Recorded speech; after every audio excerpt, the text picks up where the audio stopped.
בוקר טוב חמודים שלי וחמודות שלי, מה נשמע? אני כל כך מתגעגעת אליכם. הבנתי מההורים שלכם שאתם ממש אוהבים את הסיפורים שאני שולחת, אז היום הסתכלתי וחיפשתי ואז ראיתי סיפור שהוא מאוד סיפור נחמד והחלטתי לספר אותו. אני לא יודעת אם חלקכם מכירים או לא מכירים. קוראים לסיפור הפיל שרצה להיות אחי. והסיפור הזה בעצם אותו אחד שקראו לו פאוול קור, הוא גם כתב את הסיפור וגם צייר את הציורים, אז הוא גם הסופר והוא המאייר. אני מתחילה. אי שם לפני הרבה שנים חי פעם עדר של פילים, חיים מאוד מאושרים של צחוק, משחק וגם שירים. כך היו כל הפילים, גם הקטנים וגם הגדולים. חוץ מפלפילון חמוד נחמד שלא שיחק עם אף אחד, עמד בצד, נשאר בחוץ ורק עשה פרצוף חמוץ.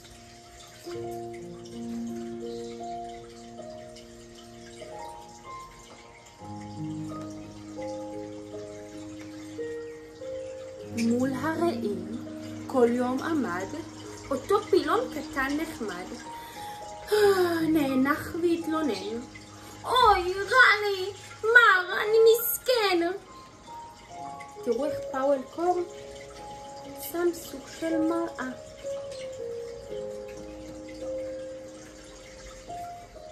על עץ אחד שבסביבה ציפור אחת כחולה ישבה, מעט פרועה וקצת שונה, אבל פיקחית ונבונה. חשבה הציפור, אשאל מדוע מצב רוחו כל כך גרוע. אל גב הפיל היא תופפה, פתחה מקור וצפצפה.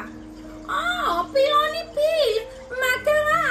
אתה נראה ממש נורא.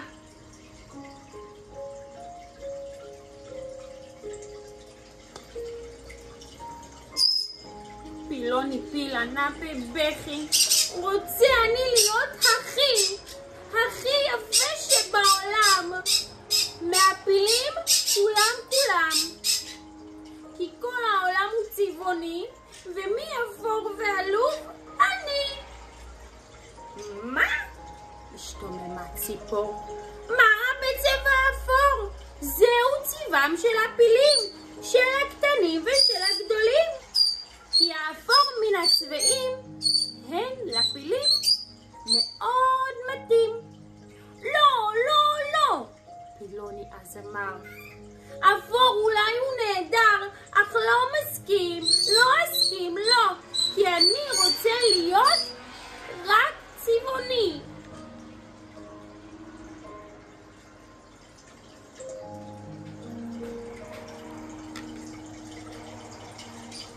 רחמה ציפור על המסכן, וחיש עזבה היא את הקן. עפה מיד לשדה פרחים. כמה יפים הם, כה יפים.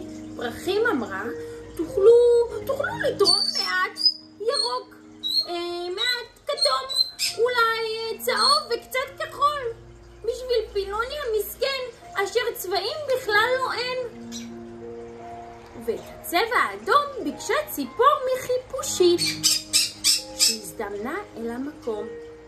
ולשם מה לך האדום? היא שאלה בתימהון.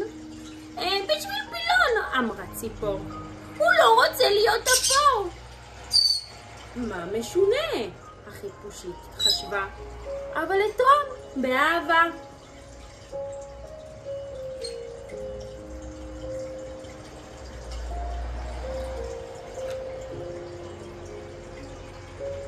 כך אספה לה הציפור, לאחר טיסות אין ספור, כמות גדולה, שלל של צבעים ומן החיות והפרחים. ולמכחול מצאה עצה, מן הזנב מרתה נוצה. עכשיו תצבע היא במכחול, אדום, צהוב, ירוק, כחול וגם ורוד וקצת כתוב. של הפילון.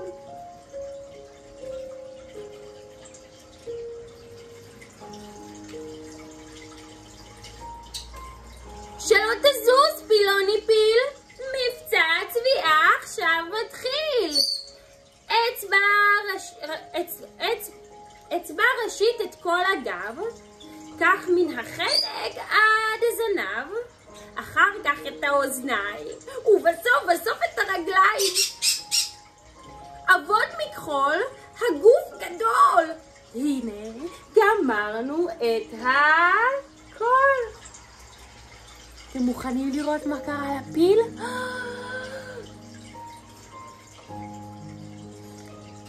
טה-טה-טם. והפיל הסתכל במראה.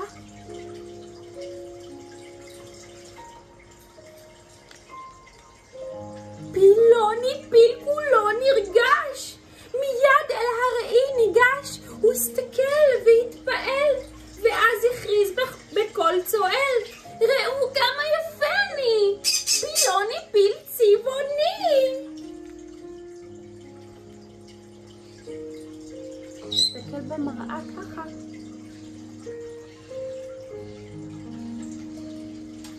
אך השמחה הייתה קצרה. פילוני נכנס חיש לצרה.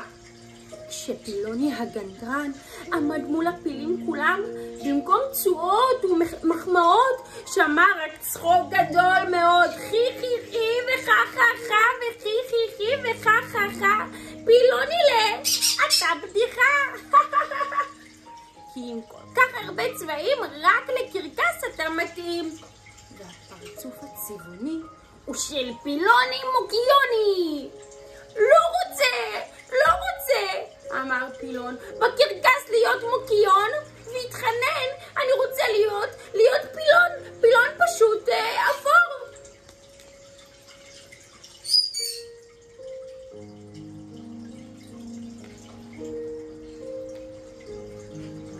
אז הפילים, כולם ביחד, עשו לו מין כזאת מקלחת, שכל הצבע אך נשטף, מחה פילוני כף אל כף. פילוני פיל סוף סוף נרגע, וזהו סוף ההרפתקה. זוכרים מה שאמרה ציפור? מה רע בצבע אפור? זהו צבעם של הפילים, להם הוא בדיוק מתאים.